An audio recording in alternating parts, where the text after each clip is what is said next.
মরুভূমিতে খরার কারণে শত শত মাছ তীব্র কষ্টে ছটফট করছিল।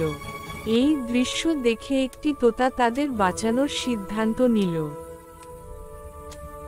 সে একটি বেলচা নিয়ে মরুভূমির বালুর মধ্যে ছোট ছোট অনেকগুলো গর্ত খুঁড়ে ফেলল।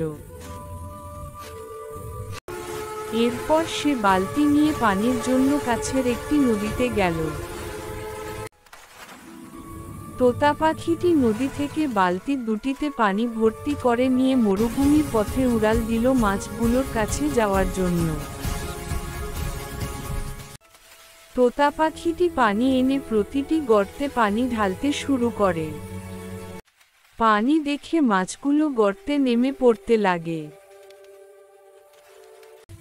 তোতাও মাছগুলোকে গর্তে নামতে সাহায্য করে।